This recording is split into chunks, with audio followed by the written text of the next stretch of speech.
উৎসাহ উদ্দীপনার মধ্য দিয়ে শেষ হয়েছে চলচ্চিত্র শিল্পী সমিতি নির্বাচন 2024। সেই মেয়াদের নতুন সভাপতি নির্বাচিত হয়েছেন জনপ্রিয় অভিনেতা মিশা সওদাগর। সাধারণ সম্পাদক নির্বাচিত হয়েছেন অভিনেতা দীপজল।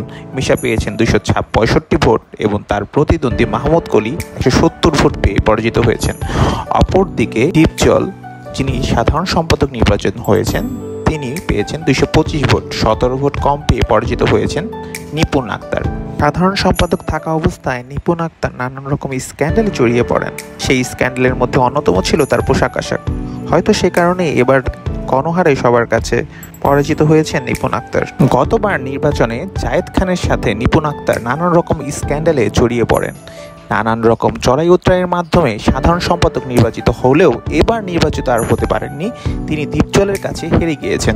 এবারের নির্বাচনে অনেক অভিনেতারই উপস্থিতি ছিল। তাদের মধ্যে অন্যতম ছিলেন রিয়াজ, যিনি কিনা গতবার নির্বাচনে তার স্ক্যান্ডাল, তার কান্নাকাটির মাধ্যমে সবার কাছেই পরিচিত ছিলেন। চলচ্চিত্রে ভোট দিতে এসেছিলেন নানান রকম অভিনেতা, বিভিন্ন সময়ের অভিনেতা।